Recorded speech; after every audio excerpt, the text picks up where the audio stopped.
반갑습니다. 네. 오늘은 불교 우화 이런 표현이 씁니다.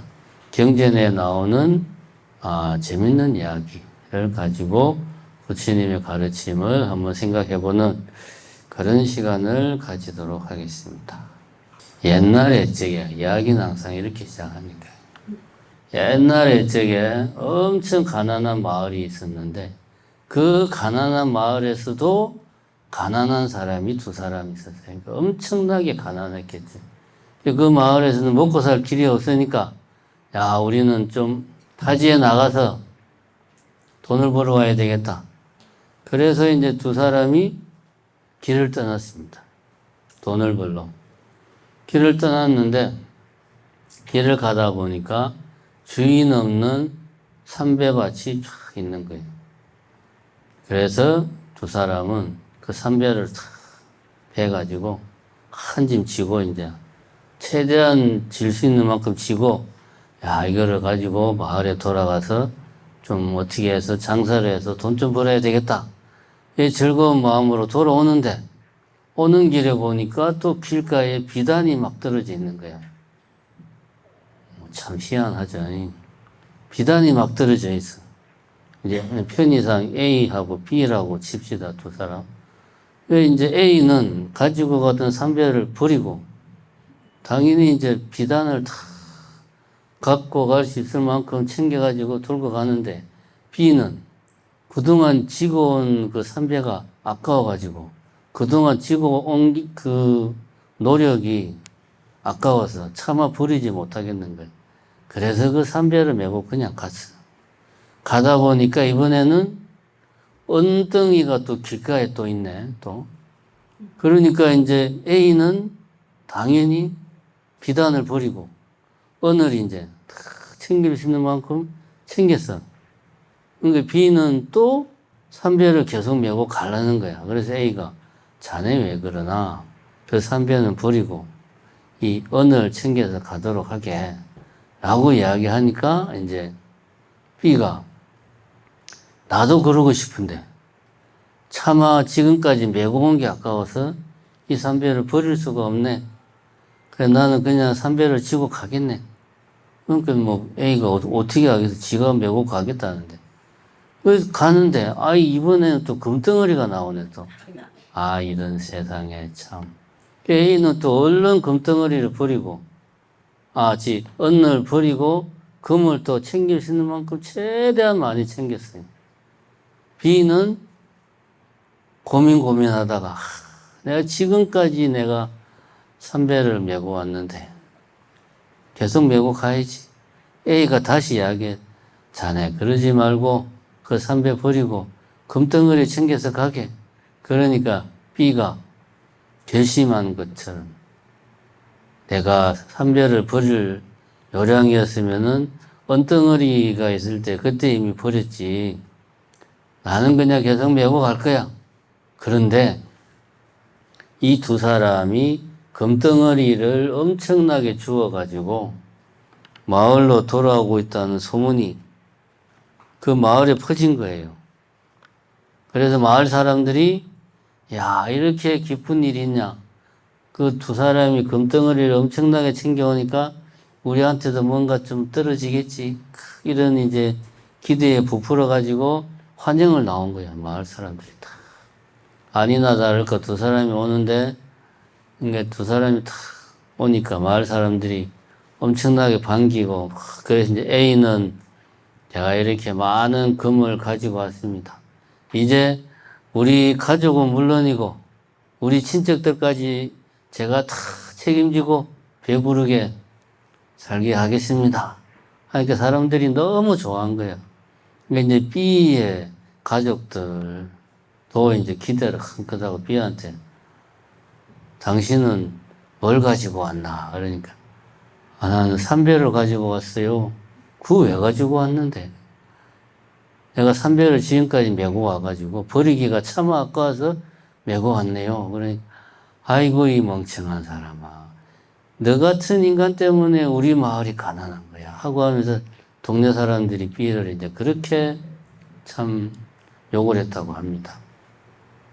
이 이야기에서 우리가 이제 알 수 있는 거는 뭐냐 하면 이건 이제 집착이 얼마나 안 좋은가 하는 거를 이야기하는 거죠. 이거 우리가 다 압니다. 집착은 나쁜 거야. 집착이라고 하는 것은 뭐 그냥 하늘에서 뚝 떨어지는 게 아니고 탐욕이 강해지면 집착이 된다. 이거 우리가 알고 있어요. 알고 있는데 집착을 버리지를 못해. 이 삼배를 메고 온 이 사람처럼 이 사람도 삼배보다 은덩이가 더 귀하고 은보다 금이 더 귀하다는 거 아는데 삼배를 차마 버리지를 못하는 거예요. 이거 잘못됐다는 거 알면서도 계속 메고 온 거죠. 자, 왜 그럴까, 우리가? 왜 우리가 평소에 집착을 쉽게 놓지를 못할까? 이렇게 말을 하면은 또 어떤 사람은 반문할 수 있습니다. 아, 저는 집착하는 게 없어요. 이제는 젊었을 때는 뭐 애 키우고 할 때는 그래도 애들이 잘 돼야지. 뭐 이런저런 그래도 내가 참 원하는 바도 있고 희망하는 바도 있고 집착하는 게 있었는데 이제 나이 먹고 보니까 이젠 그런 거 없어요. 이제는 뭐 원하는 것도 없고 집착하는 것도 없고 편안하게 살고 있습니다. 라고 이야기를 할 수 있는 분이 있어요. 근데 우리가 집착을 버리지 못하는 이유가 뭐냐? 우리가 아는 집착은 이렇게 아주 큰 집착, 강한 집착은 누구나 다 알아요. 그런 것들. 예를 들면은 집에 안 쓰는 물건들이 있는데 버려야 되는데 그건 내가 차마 버리지를 못해. 집안을 어지럽게 만들고 오히려 집이 지저분하다는 걸 알면서도 차마 버리지 못하는 건 나의 집착 때문이야. 알고 있는데 못 버리는 이런 거 말고 우리 작은 집착들이 우리 일상에는 많이 있습니다. 예를 들면 어떤 거, 습관 같은 거. 아주 사소한 습관. 예를 들면 뭐 이런 게 집착인가 생각할 수 있는 것 중에 하나가 이제 저 같은 경우는 이제 밖에 나가서 커피숍, 카페에 가면은 항상 저는 이제 뜨거운 라떼를 시켜요. 왜 뜨거운 라떼를 시키냐? 이유가 없습니다. 그냥 그거를 시켜요, 그냥. 다른 거 먹으려고 착 보다가도 뭐 땡기는 게 없네. 그냥 나는 뜨거운 라떼. 항상 결론은 뜨거운 라떼. 그렇다고 해서 내가 뜨거운 라떼를 엄청 좋아하냐? 그것도 아니에요. 그것도 아닌데 그냥 이게 습관이 되어버렸어요. 이것도 크게 보면 집착입니다. 이런 것들. 그리고 우리가 뭐 식당에 가서 뭐 이제 중국집이나 이런 데 가서 뭘 시키고 주문할 때 우리나라에 살 때는 모르는데 외국에 나가서 뭔가를 시킬 때는 뭐가 뭔지를 잘 모르니까 막 고르는데 우리나라에서는 중국집이면 내가 주로 먹는 게 대충 있어요. 한식당은 이게 왜냐 하면 내가 그런 것들이 편해. 편하다는 말은 내한테 익숙한 거고 내가 그런 것들에 대해서 애착이 있다는 거예요. 꼭 이런 집착이나 애착이 내가 좋아하니까 그렇다. 이렇게 생각할 필요는 없어요. 그게 나에게 익숙하고 편안한 거면 나는 그것에 대한 어떤 애착을 가지고 있는 거예요. 이런 집착들이 우리 일상을 구성하고 있습니다. 내 삶이 이렇게 만들어져 있어요. 그러니까 우리가 눈에 띄지 않는 사소한 집착들이 나의 삶 여기저기에 먼지처럼 때처럼 끼어 있으니까 우리가 내가 봐도 이 집착이 너무 심하다. 이런 집착을 털어내지를 못하는 겁니다. 우리가 이제 이런 이야기를 보면 그 삼별을 메고 온 그 B라는 사람은 정말 멍청한 사람이구나. 욕을 하는데 우리가 그렇게 해요. 내가 그렇게 하면서 다른 사람이 하는 행동을 어리석다고 우리가 비웃는 게 우리들 자신입니다. 여기서 이제 어쨌든 우리는 집착은 나쁜 거야. 집착은 크든 작든 나쁜 거야. 여기서 더 중요한 것은 사소한 집착을 평소에 내가 잘 알아차리고 그러한 것들을 내가 컨트롤할 수 있는 내 스스로가 제어할 수 있는 힘이 필요하구나. 이런 생각을 할 필요가 있습니다. 여기서는 이제 탐욕과 집착 중에서는 탐욕보다는 집착이 더 안 좋구나 하는 이야기를 여기서 알 수 있습니다. 두 번째 이야기는 이제 탐욕에 대한 이야기인데, 탐욕. 이번에도 역시 이제 어떤 사람이 있었는데, 이 사람도 가난한 마을에 살고 있었어요. 근데 이 사람은 앞에 이야기하고는 조금 달라요. 그 마을은 가난한데, 이 사람은 상인이었어요. 장사를 잘해가지고 돈을 많이 벌었어요. 그 가난한 마을에서 부유한 상인이었죠. 부유한. 가난한 마을에서는 잘 사는 사람이었지. 그랬는데 장사를 하다 보니까 이 이제 잘못하면은 장사라는 게 한순간에 망하잖아요. 이 양반이 그냥 한순간에 쫄딱 망해버린 거예요.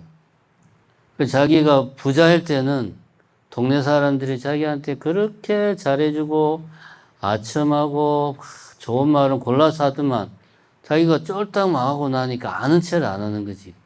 저 인간이 돈 빌려달라고 할까봐. 뭐 등등등 사람을 무시하고. 그래서 이 상인이 야, 내가 이 마을에서는 내가 정말 더럽고 치사해서 못 살겠다. 내가 나가서 기필코 내가 돈을 벌어서 금이환영해야지. 라고 생각해서 이 양반이 또 타지로 나갑니다. 그래서 수십 년 동안 가정 고초 끝에 다른 나라에서 돈을 엄청나게 벌었어요. 그냥 많이 번 게 아니고 뭐 한 삼성 막 이재용이처럼 뭐 엄청나게 번 거야 그냥. 어마어마한 대부호가 됐어요. 그래서 이제는 내가 내 고향으로 돌아갈 때가 됐다. 근데 돌아가려고 탁 생각을 해보니까 옛날 생각이 나는 거예요. 내가 옛날에 잘 살 때는 사람들이 그렇게 내한테 아부하고 좋은 말하고 잘 보이려고 막 그랬는데 내가 돈 한 푼 없을 때는 사람들이 그렇게 나를 이렇게 사람 대접 안 하고 무시하고 나를 멀리 했던 그런 기억이 나가지고 내가 지금 내 모습 이대로 가면 또 우리 또 마을 사람들이 어떻게 나올지 뻔한 거야. 그러니까 이 사람이 꾀를 썼어요. 이 사람이 엄청나게 돈을 많이 벌어가지고 자기 이제 식솔들을 다 데리고 수백 명이 되는 식솔들 어마어마한 재물을 다 가지고 이제 귀환을 하는데 자기가 그 어마어마한 그 행렬 무리의 최고 대장인데 이제 일부러 변복을 해가지고 마치 그 밑에 일하는 하인 중에 한 명인 것처럼 옷을 이제 허름하게 입고 제일 앞에 쓰는 게 아니고 뭐 마차 그런 데 타는 게 아니고 그냥 말을 끄는 하인 행색으로 해서 중간에 그렇게 해서 고향으로 이제 쫙 돌아온 거예요.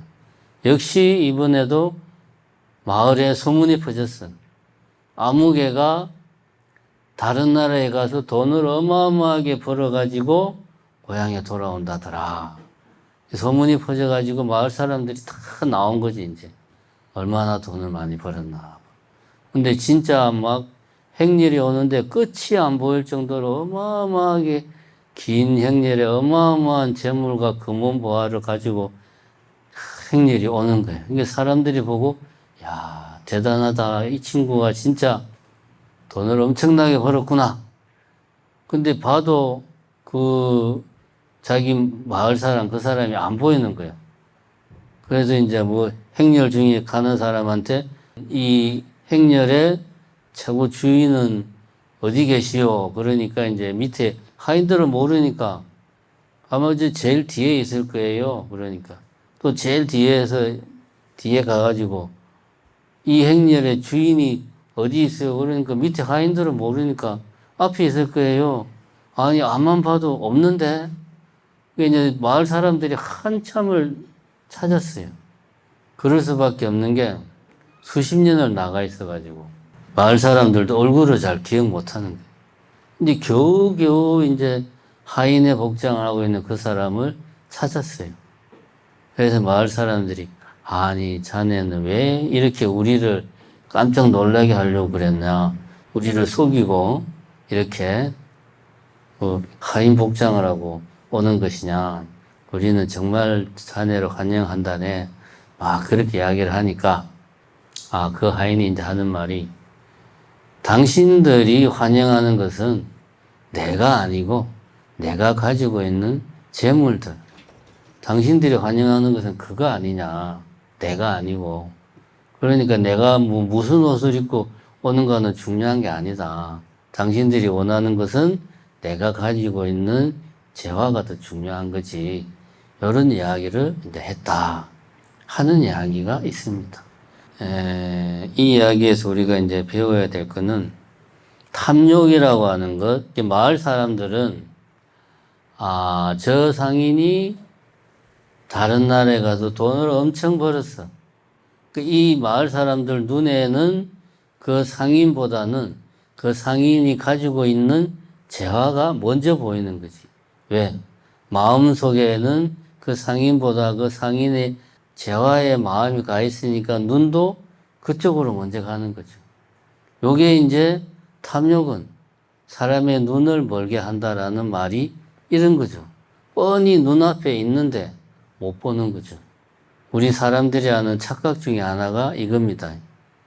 우리가 뭔가를 본다고 할 때는 그냥 있는 그대로를 우리가 본다라고 생각해요. 이게 시계가 있으니까 시계를 보고, 카메라가 있으니까 카메라를 보고, 있는 그대로를 내가 본다. 그런데 내가 욕심이 생기면, 욕심이 내 눈을 가려가지고, 있는 그대로의 모습을 보지 못하게 한다. 라고 우리가 생각을 해요. 그렇게 생각하죠. 보통 이렇게 생각합니다. 그런데 이거는 잘못된 우리의 착각이에요. 진실은 이게 아닙니다. 우리가 보고 싶은 대로 보는 게 진실이에요. 내가 그 사람보다 재물을 보고 싶으면 내 눈에는 그 사람은 안 보이고 재물만 보이는 거예요.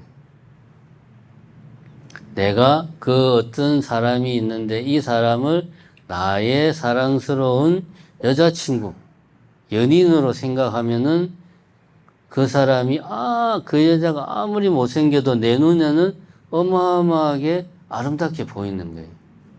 그 눈에 콩깍지가 씌면 그렇게 되잖아요.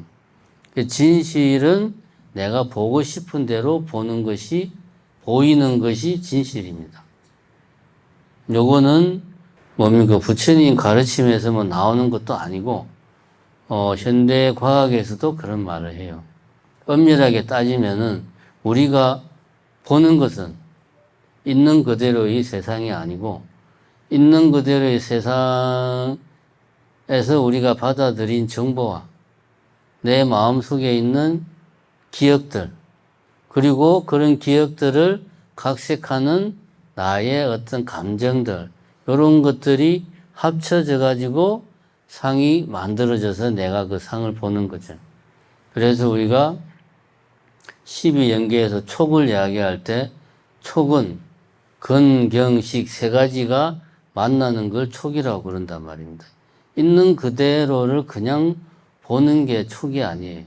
본다는 것은 내 마음 속에 있는 마음하고 내 밖에 있는 그 어떤 것에 대한 정보가 합쳐져서 보이는 거기 때문에 내가 보고 싶은 대로 보는 거예요. 그럼 이렇게 말을 해도 진짜 그런가?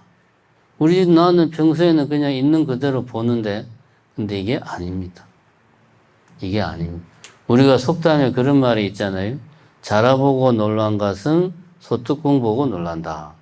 이거는 그냥 소뚜껑인데, 내 머릿속에는 자라는 무서워 라고 하는 기억이 머릿속에 강하게 있는 거예요.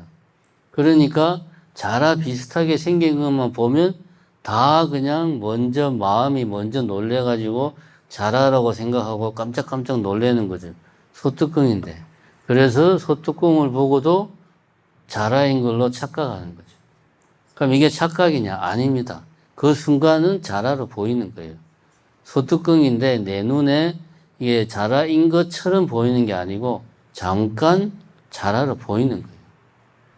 실제로. 요것이 이제 우리가 실제로 우리가 뭔가 보고 듣고 느끼고 하는 것의 현실이다. 그럼 이렇게 말해도 이거는 그냥 속담이고 우리가 실제로는 그렇게 안 해. 라고 여러분들이 이야기할 수가 있어요. 근데 이제 이런 뭐 심리학 이런 뭐 책 같은 데 보면 나오는 사례 중에 하나가 이런 게 있습니다. 실제로 있었던 일. 아프리카가 보면 내전이 많잖아요. 내전. 막 이런 부족 간에 싸우고 막 이런 내전이 많은데 어떤 사람이 남아프리카 공화국 백인이죠. 백인. 이 사람은 이제 흑인을 지지하고 옹호하는 입장이었는데 자기가 이제 나이가 돼가지고 이 양반이 이제 군대를 가게 된 거예요. 군대를 가가지고 밀림 정글 속에서 이제 이 흑인 무장 게릴라를 소탕하는 그런 이제 작전을 하고 있었어요. 이제 하루는 이제 다른 자기 부대원들하고 정글 속에 이제 쫙 정찰을 나갔는데 자기 앞에 무장 게릴라들이 쫙 지나가는 거예요. 그 중에 한 명은 이제 총을 딱 어깨에 메고 있고 나머지 사람들이 쭉 해가지고 쫙 무장 게릴라가 자기 앞을 지나가는 거예요. 무장 게릴라 한 명이 있고 그 무장 게릴라가 총을 들고 있고 그 무장 게릴라 옆으로 소떼가 한 30-40마리 정도 소떼가 이렇게 이제 지나가고 있는 걸 보고 이 사람이 자기 앞에서 무장 게릴라가 지나가니까 총을 이제 겨눠가지고 그 무장 게릴라를 죽이려고 정조준을 해서 쏠라고 이제 탁 겨냥을 해가지고 쏠라고 그러는데 자기 옆에 있던 동료가 어깨에 손을 탁 올리면서 쏘지 마. 애잖아. 라고 이야기를 한 거예요. 그 말을 듣고 깜짝 놀라서 다시 보니까 10살 정도 된 애가 흑인. 애가 그냥 솥대를 몰고 있는 거였어요. 애가 솥대를 모니까 우리나라 말로 하면 목동이잖아요. 목동이 긴 짝대기 하나 들고 소를 이렇게 몰고 있는데 이 사람은 그 소치는 목동이 무장 게릴라를 보인 거예요. 그 순간 그게 실제로 쏠라고 한 거죠. 만약에 옆에 동료가 없었으면 쐈겠지. 요게 우리가 세상을 보는 방식이에요. 이 사람 눈에는 왜 무장 게릴라를 보였나? 자기 마음속에 있는 나는 지금 무장 게릴라를 호탕하러 나왔어. 무장 게릴라는 이렇게 생겼어. 무장 게릴라는 무서워. 잘못하면 내가 죽을 수도 있어. 이런 마음이 내 마음속에 있는데 내가 본 정보가 내 눈에 들어와서 이 정보하고 내 마음속에 저장되어 있는 거하고 이것이 이제 합쳐져 가지고 이미지로 만들어지는데 마음속에 있는 기억이나 감정이 강하다 보니까 눈에 실제로 들어온 정보를 왜곡시키는 거죠. 실제로 아이가 게릴라로 보이는 거예요. 이 양반이 왜 이렇게 되었을까? 이걸 정말 자기가 그 숙제를 풀기 위해서 이제 나중에는 뭐 인간의 심리에 대해서 연구를 하고 막 그랬다. 이런 이야기가 있습니다. 그러니까 우리가 이 두 번째 이야기에서도 마을 사람들이 금이 환영하는 상인을 보지 못한 것은 말 그대로 눈에 안 보여서 못 본 거예요. 재물에 눈이 어두워서 못 본 게 아니라 안 보이는 거예요. 왜? 마음속에는 재물에 대한 욕심이 가득 차 있으니까 바깥에서 그 상인에 대한 정보가 들어와도 마음속에 있는 재물에 대한 정보가 워낙 강하니까 내 눈에 보이는 정보를 왜곡시키는 거죠. 그렇게 해서 마을 사람들이 이 상인을 보지 못하는 거죠. 이게 이제 우리가 두 번째 이야기의 교훈입니다. 탐욕은 우리로 하여금 올바른 판단을 못하게 한다. 우리 사람의 눈을 멀게 한다. 이제 마지막으로 세 번째 이야기만 하고 끝내겠습니다. 어떤 왕이 살았는데, 왕이 있었는데, 이 왕은 새 사냥을 엄청 좋아했어요. 새를 잡는 새 사냥 좋아했는데, 하루는 왕이 사는 궁전에 비둘기 떼가 궁전으로 날아왔다가 왕이 쳐놓은 그물에 다 걸려버린 거예요. 그래서 도망가지 못하고 다 잡혀버렸어요. 왕이 쳐놓은 그물에 걸렸어.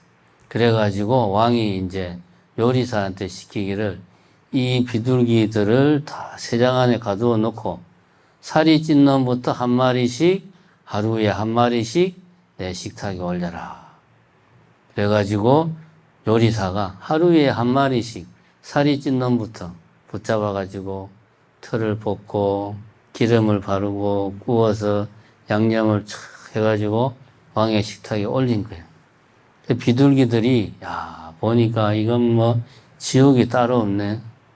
그러니까 그 중에 한 마리가 이렇게 이제 이야기를 하는 거지. 보니까 우리가 뭘 먹어서 살이 찌면 왕의 요리사가 살이 찌면 잡아서 우리를 죽여가지고 왕의 요리로 만드니까 우리 지금부터 요리사가 주는 먹이를 먹지 말자. 우리가 살이 안 찌면은 우리를 잡아서 요리를 하지 못할 거다. 먹지 말자. 이렇게 이야기를 하니까 다른 한 마리가 하는 말이 그게 무슨 말이냐.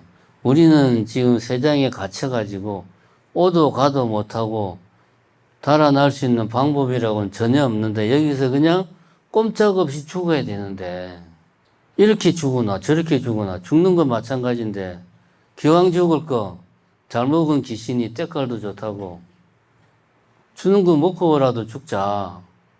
우리가 무슨 재주로 이 새장 밖으로 도망을 가냐. 나는 죽을 때 죽더라도 먹고 죽을래 라고 이야기하니까 다른 비둘기들이 그래 네 말이 맞아. 우리는 어차피 도망도 못 가고 여기서 죽어야 될 팔자니까 먹고 죽자. 그래가지고 처음에 말한 비둘기 빼고 나머지는 다 그냥 요리사가 주는 먹이를 주는 대로 다 받아 먹었어. 그러니까 이제 살이 찐 놈부터 순서대로 다 이제 하루에 한 마리씩 왕의 식탁으로 올라갔어요. 근데 이 처음에 말한 이 비둘기는 나는 그래도 먹지 않을 거야. 근데 아예 안 먹으면 굶으면 내가 굶어 죽어버리니까 그것도 안 되겠다. 그러니까 요리사에게 찍히지 않을 정도로만 조금만 먹어야지. 살이 찌지 않을 정도로만 먹어야 되겠다. 그리고 언제 어떻게 우리가 또 이렇게 뭐 탈출할지 모르니까 이 안에서 계속 운동을 해야지. 해서 이 비둘기는 조금만 먹고 어떻게든 잡혀서 먹는 순수에서 계속 뒤로 밀려났죠. 살이 안 찌니까. 근데 그러다 보니까 어느 순간 이 비둘기는 새장 그 틈으로 나갈 수 있게 된 거예요. 살이 빠져가지고. 살이 빠졌어. 그 얘가 이제 쏙 나갔어. 나가가지고 날개질을 퍼덕퍼덕해서 이제 막 날아가니까 다른 비둘기들이 나도 나갈래. 근데 다른 비둘기들은 살이 쪄가지고 피둥피둥 살이 쪄가지고 나갈 수가 없는 거예요. 결국 다른 비둘기들은 다 잡혀 죽고 요 비둘기만 살아서 이제 새장 밖으로 탈출을 했다. 이런 이야기가 있습니다. 이 이야기가 우리한테 주는 교훈이 뭐냐? 비둘기들이 새장에 갇혀있는 이 상황이 이제 부처님이 보기에는 우리의 인생하고 똑같다 이거지. 우리가 생각하기에 그러잖아요. 인생은 이렇게 사나 저렇게 사나 인생은 한 번이야. 이렇게 사나 저렇게 사나 어차피 죽을 인생 즐기다가 죽자. 내가 하고 싶은 거 다 해보고 죽자. 어차피 죽을 인생인데 이렇게 생각하거나 내지는 내가 여기서 아무리 살려고 발버둥 쳐봐야 뭐하나. 우리는 새장 안에 갇힌 신세인데 내가 할 수 있는 게 없어. 그냥 우리는 이 안에서 죽어야 될 운명이야. 이거는 숙명이야. 인생이 원래 그런 거야.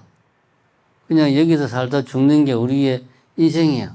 라고 생각하는 거나 다 보면 세상 안에 갇혀있는 비둘기와 다를 게 없다.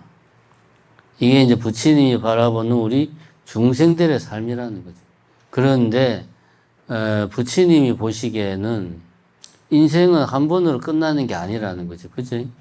한 번으로 끝나는 게 아니란 말이에요. 다음 생, 또 다음 생, 또 다음 생 계속 윤회를 한다. 그리고 우리는 수행을 통해 가지고 내가 어떤 삶을 살지를 결정을 할 수가 있다. 이게 이제 부처님이 가르침이란 말이에요. 그래서 매 순간순간 욕심에 끌려서 살다 보면 세상 속에 갇혀있는 비둘기처럼 살이 디룩디룩 쪄가지고 내가 이 생을 벗어나서 더 나은 삶을 살 수 있는 길을 내가 찾아갈 수가 없어요. 매 순간에 욕심에 끌려다니면, 탐욕에 끌려다니면 내가 더 나은 삶을 개척할 수가 없다.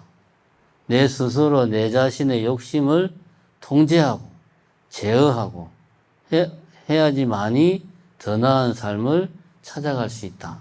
마치 굶어 죽지 않을 정도로만 먹이를 먹어서 결국은 세상을 탈출한 비둘기처럼 인생은 이번 한 번으로 끝이야. 이런 생각을 하지 말고 더 나은 삶을 위해서 지금의 욕심, 지금의 탐욕을 내가 내 자신의 욕심과 탐욕을 내 스스로 다스릴 수 있는가? 다스릴 수 있으면 내 앞에 더 나은 삶이 펼쳐지는 거고, 내가 내 지금의 욕심, 탐욕을 다스리지 못하면 내 인생은 여기서 똑같은 삶을 다음 생에도 나는 세상 속에 갇힌 그런 삶이 반복되는 거예요. 순간에 욕심에 충실하다가 또 똑같은 삶을 살고 또 똑같은 삶을 살고 그렇게 된다. 그 이야기를 이 세 번째에서는 하고 있습니다. 정리를 하자면 이렇습니다. 첫 번째 이야기는 집착은 탐욕보다도 더 우리를 갉아먹는 아주 나쁜 요소다. 그런 집착은 우리가 나쁜지 알지만 집착에서 벗어나지 못하는 이유는 우리의 사소한 삶 여기저기에 우리가 알지 못하게 내가 편안하게 여기는 것들이 다 내가 집착하는 것들이다 하는 것 첫 번째. 두 번째, 그럼 탐욕은 좋은 거냐? 그것도 아니다. 탐욕은 우리의 눈을 멀게 한다. 우리가 있는 그대로를 보지 못하게 하는 것이 내 마음이 탐욕으로 가득 차 있으면 있는 그대로의 세상을 보지 못하게 한다.